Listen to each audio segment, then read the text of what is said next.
Hello and welcome to this week's episode of the Leadership Lounge. We are powered by TDL, and if you haven't seen us already and you're watching us on the YouTube channel, make sure you hit subscribe. If you're listening to us on your podcast provider, make sure you hit follow. And we are bringing together a community of like-minded people, future focused on their leadership journey. And we're going to add value by speaking to amazing people, amazing stories, and experts in their field. So today we are speaking to Jon. How are you? Very good. Thanks, Stuart. So I've invited Jon on, and there's a bit of a story here because there's been quite a lot of time, hasn't it? I'm really excited about finally getting you on. It's almost been a couple of years, and it makes me reflect about how long I've had the podcast going as well. But thank you so much. You're a very busy man, and you'll share your challenges, your role as well, and people will understand why it's taken a little bit of time to get you on as well. So as I hit the 20-minute timer, Jon, if you could introduce yourself to the people who don't know who you are, tell us where you are and what you do as well. Off you go. Absolutely. Well, so first of all, thank you for being so patient. I know we've been trying to thread this schedule for quite a moment. So first of all, I was born in Manchester. I think that's important. I still really firmly believe in the roots of where I came from. And I actually moved to North Wales when I was 11 or 12. And while I was at school, I took a part-time job at my local McDonald's. I think at the time that was only the second McDonald's in North Wales. I absolutely loved it. I left school earlier than planned, actually, and rose through the field ranks. So I was, worked in restaurants, I became a restaurant manager. I actually managed restaurants in Llandudno, in Chester, in Wrexham. I became an area manager, running multiple branches. And then I finally finished my career in the UK in 2010, and I actually worked in corporate. So I actually used to travel back and forth to East Finchley. And then a very brief conversation in 2010 with a colleague set up an interview for me for a role in Chicago. And Chicago is where McDonald's global headquarters is. And so we actually moved here in April 2010, and 2 years became four became six became 8. And here I am 13 years later. In fact, we became, my wife and I, citizens last March. Oh, so we're still British at the core, but we're actually now American as well. And so over the last few years, since 2017, I was the Vice President of Global Operations.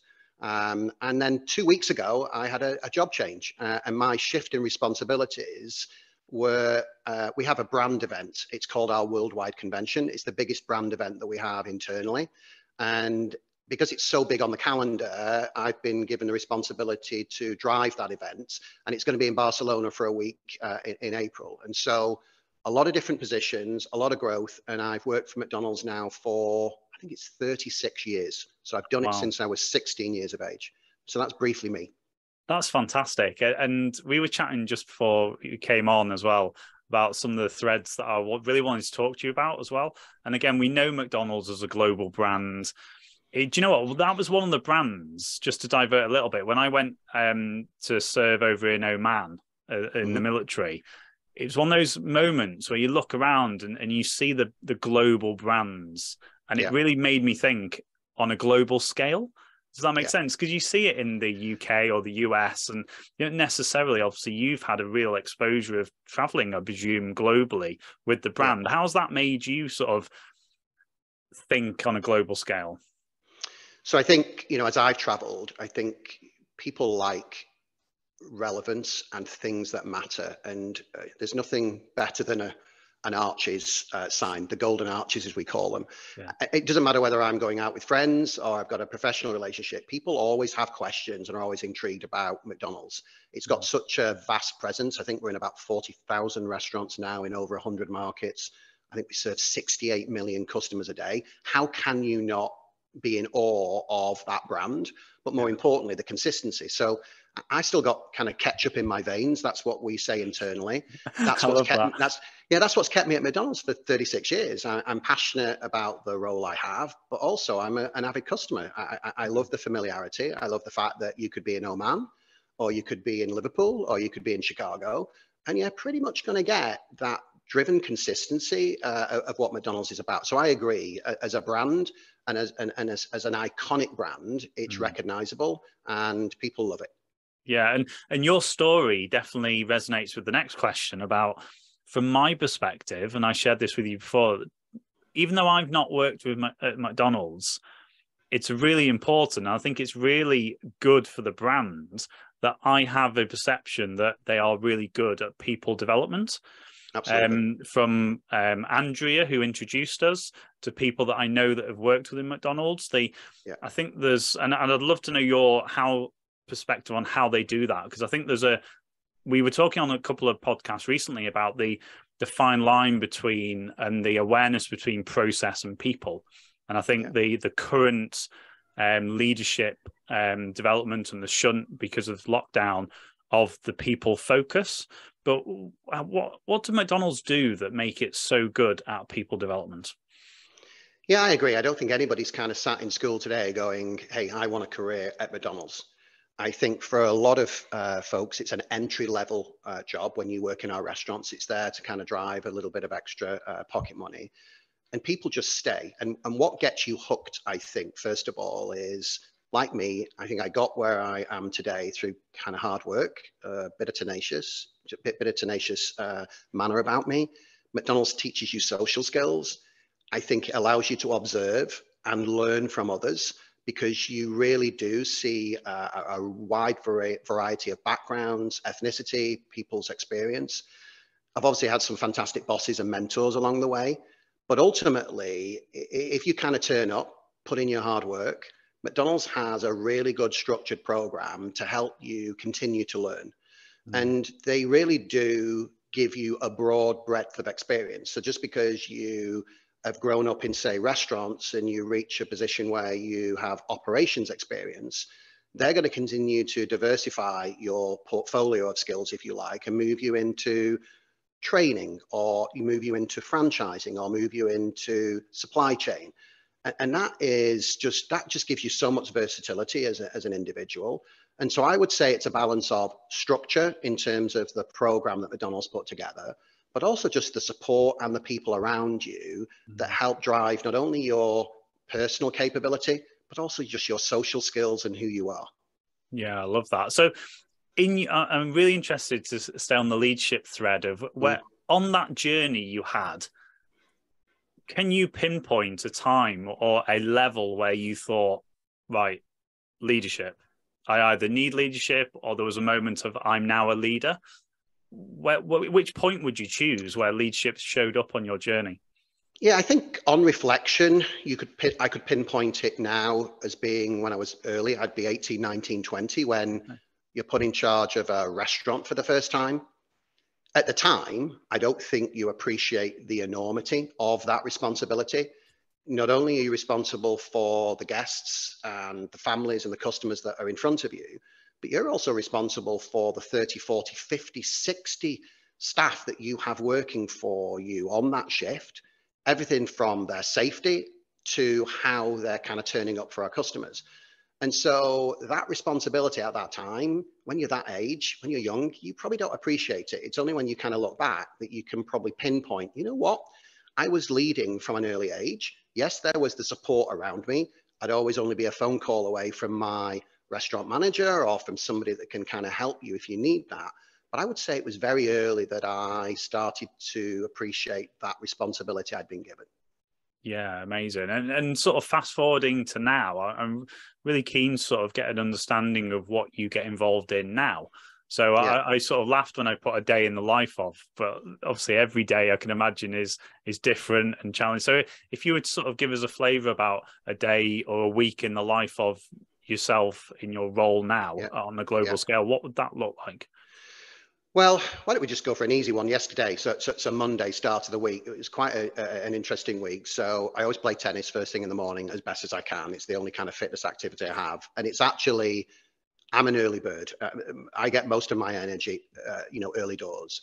So I play tennis if I'm not doing an early call. So a lot of my colleagues and a lot of my network and a lot of the work I do is on a global scale. And so I might do a phone call or two in the morning with a European colleague, because obviously you guys are 6 or 7 hours ahead. Yeah. Yesterday, actually, at 9 a.m., I opened up one of our Hamburger University classes. So it was leading great restaurants. And so in that class, we had 110 US restaurant shift managers. So this class is done every 2 weeks, and they ask for leaders like myself that have come up through the restaurants and now hold different positions, just to be an authentic voice, drive a little bit of credibility to why they're there, but also just reassure them about the path that they're on. And so I always find that fascinating. I feel super old when I'm sat there and I see all these young guys kind of looking at me. But secondly, it kind of takes me back to, 30 years ago when I was in that seat. So again, it goes back to that structured McDonald's program. People come to Hamburger University, we invest in people. Straight after that meeting, I'm into, or to that presentation, I'm into a number of meetings. They're either with vendors, because obviously we're ramping up our organization for Barcelona. I'm working with specialists in the field of building that event, but also trying to work through our thematic and our key stories that we want to tell. I have some time with my team, which is always important. And I would say I still learn from them probably more than they learn from me. I think I'm at a point in my career where I'm taking more pride on giving back. But what keeps me relevant in the job today is seeing how some of the people around me turn up and organize themselves in work. I know we were chatting just before we went live on just how capable we are with some of the modern technology and some of the ways that people kind of receive and digest information. My team always helps me with that. So as much as I give to them, they're definitely giving back to me. And so I would say it's a combination of, managing stakeholders, meeting with my team, working and giving back in areas like that HU profession. And then every month I get into restaurants. And so McDonald's is a restaurant company. And so we are driven by making sure what we do in our restaurants resonates for us corporately as leaders. We're a system, we all work together. And so at some point this week, of course, I'll have McDonald's 2 or 3 times. We're very lucky that we have a restaurant in our building, but I always find time to go to a restaurant as well. I like to meet teams. I also like just to be there and make sure that the work and the approach that we're taking actually mirrors and matches what is needed in our restaurants. Amazing. I like that. So you alluded to it then about the modern digital transformation of how we're working. How have you seen that evolve? Like we were talking about even on the podcast, we've talked about the shunt from like the Industrial Revolution before, and sort of like the shunt in a positive nudge we had in COVID. But your career, how have digital tools helped you and developed you as a leader, and obviously really relevant on a global scale to be able to communicate with the team or the stakeholders that you have in the business? What's that looks like for you? Yeah, it's a good question, because I think, for me, it would show up in a number of different ways. I remember when I was a shift manager or a restaurant manager, I used to take pride in a little pocket reference guide I used to keep in my top pocket. And that was pretty much the A to Z of McDonald's in that pocket. And you learn every single bit of that book. And I think that the book was about 50 pages. It had times and temperatures and standards in there. Today, that book is probably 5 times what it was 30 years ago, because our business is bigger, it's broader, there are more ways that we're receiving our guests, it's just more. Well, I couldn't be carrying around a book that big, and so we're having to digest information very differently. I also might have taken pride 30 years ago to kind of read that information. Now I want it in smaller bites. And so bite-sized information is super important. We're definitely seeing more videos. We're seeing more podcasts. We do internally some podcasts. People receive information. A lot of our staff, our area managers, they're in cars or they're traveling to restaurants. And that time in cars gives you a moment to be able to digest and reflect that type of information. I'd also say from a corporate side, we're just a lot more versatile in technology like this, webcast, webinars, receiving information. You don't always have to be in person. In person drives a lot of importance still in our organization, but I would say there's a lot more versatility and more flexibility to receive information, to engage over screens.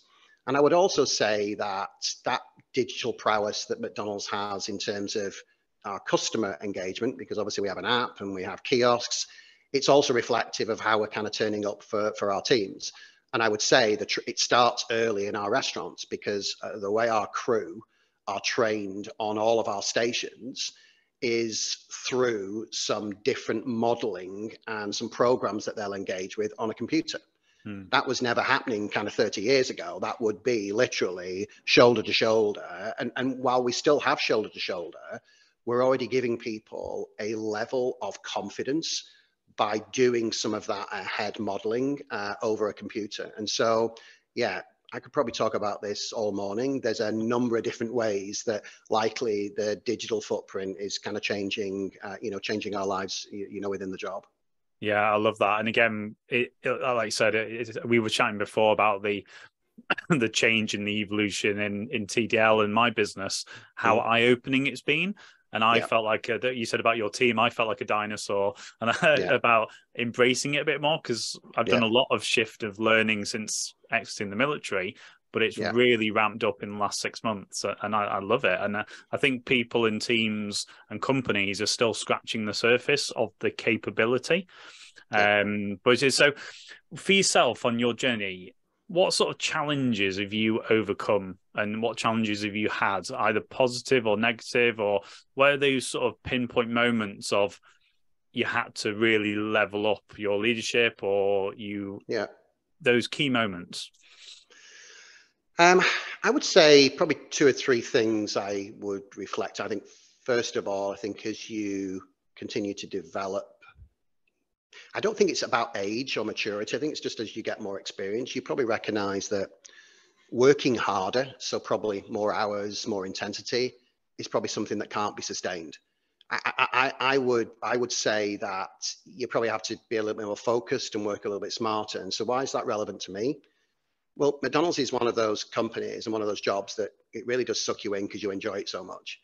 But you can't work consistently 50, 60 hours and give your best.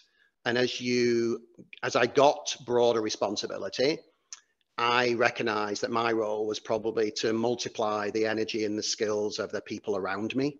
It wasn't about me physically having to dive in, kind of work harder. And so that took a moment. That was almost something I kind of self-learn. I picked it up a little bit because that's something that I hadn't recognized before. I think I would also say that as I've got a little bit older, and I think COVID helped a little bit with this, and you said this earlier, you have to have a little bit of psychological safety. And by that, it took me a moment to accept that I can be vulnerable and say, I don't know how to do that, or I kind of don't know everything. I think earlier in my career, there was an expectation on myself that I have to know absolutely everything. But the reality is, if you surround yourself with the right people, the right talented, smart, and kind of tenacious people, different people, you're going to cover all those bases. And so I would say that, my 2 biggest takeaways, if I could talk to my younger self, I would definitely say,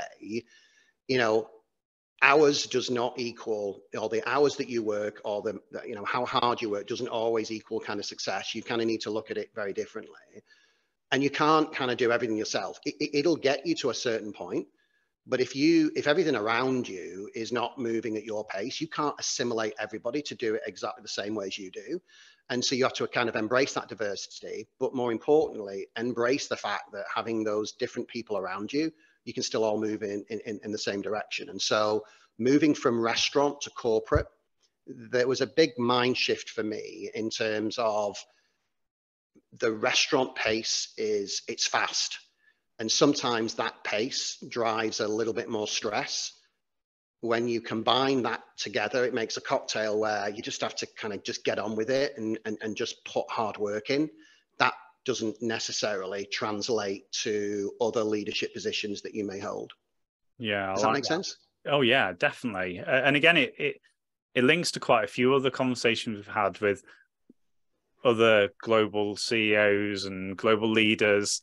And sometimes that pressure, some people at certain levels think that they have to know all the answers. Yeah. And it's been quite refreshing. And I've got lots of feedback from people saying that was quite nice to hear. That there is a shift, isn't there, in responsibility of you not, almost a good thing, you not knowing all the answers. Absolutely. So we've got a minute left. I just want to sort of, you mentioned tennis earlier on, and it links to my last question, because adding that value piece to the listeners about How do you get that balance? Like we mentioned about obviously your responsibility, your role, global, digital, we're all available on calls, diaries, screens, emails. What are some of the things that you are accountable to yourself, and how do you get that time out, family, reflection piece? How do you do that yourself? Yeah, I think you've got to be very clear and mark. I do something very simple. I mark my calendar. So my tennis schedule in the morning is the first thing that's on my calendar for the rest of the year.